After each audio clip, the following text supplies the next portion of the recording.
being honest about, how I feel when I wake up to how I feel when I go to bed, I realized that it's universal. And what I'm preaching, I truly believe no one single person on this earth is immune from insecurity. We all have insecurities.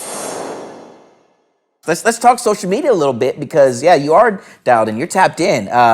TikTok. Oh boy, yeah, man, we're all TikToking around here. Yes, we are. What was it like when you kind of maybe got some of those alerts and then the notification, the next one, when you see something go viral, and it is just it's you just being you. Like, what does that feel like? I've never had anything really go viral. It is overwhelming in every way. Overwhelming in a positive. Yeah. I was overwhelmed with excitement, overwhelmed with fear almost, like, oh my God, so many people are seeing my face. Yeah. And hearing my song, overwhelmed with gratitude, joy, fear, really all the core emotions I was feeling, because it's, the concept of virality is so foreign to me, I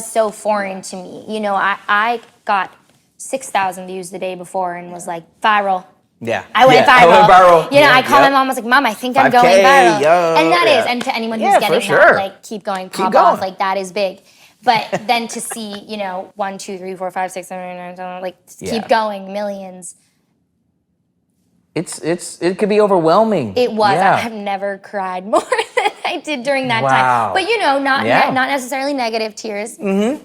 But positive, all of the emotions, because it's big, and that's a lot of eyes and a lot of ears hearing something so vulnerable. But I mean, but you use your social media platform to really, to preach positivity, to really, share truly who you are. How has it been a very good tool, for you to let folks that you would maybe never come in contact with because they live in Kuala Lumpur, you know what I mean? Like connect and really relate to what you're going through, because they are also just human. Like what's it like to utilize social media platforms to share your story?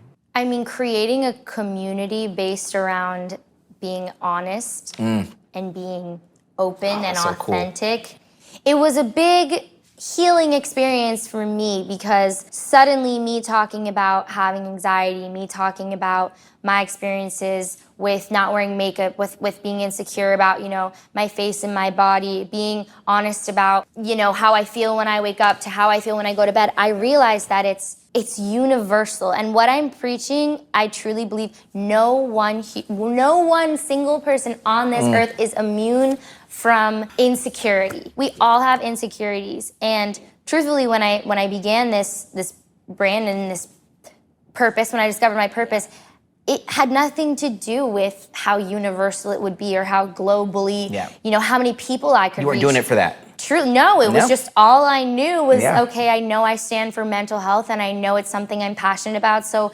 let's go with that. And then it was, like I said, it was a big healing moment for me when I realized at any given moment I can go on my platform and say, hey, I feel this way. And someone I've never met from a whole other continent can say, I feel the exact same way. Gosh, man, that's special. Knowing that you're creating from that vantage point. Now, we were talking about building a community and building, and having this global type of situation, but then also right here, there's something that we're calling the loneliness epidemic. Yes. And, maybe those moments when you feel, you're alone.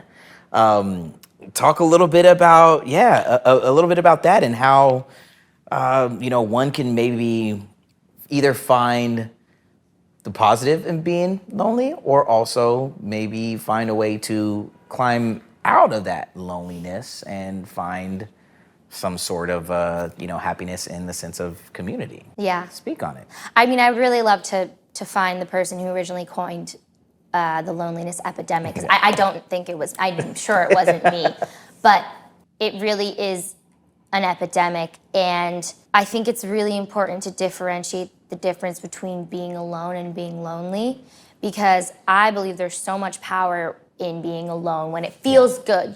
I love going home and being alone and making my little dinner and putting on my Gilmore Girls. Like, that's the kind of alone we like. And I know, even extroverts, even the most extroverted people, there's something about being alone that can be really powerful. Preach. It's when you're lonely. To me, that is one of the deepest, darkest feelings.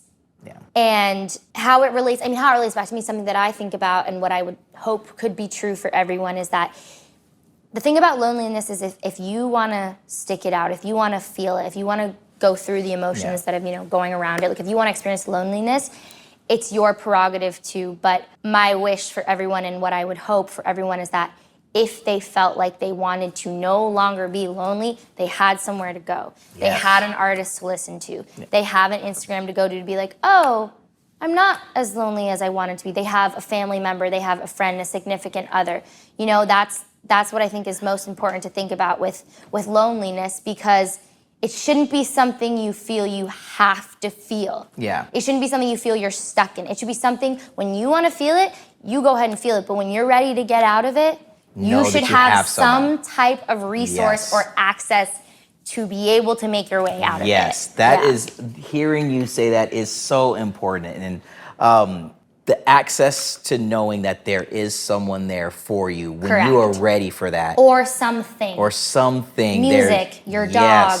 Yes. Yeah. That is so, gosh, I love that we get to have these conversations now, because if I think back to 5 years, 8 years ago, these are things that a lot of people just shoved down deep in and weren't willing to express for themselves.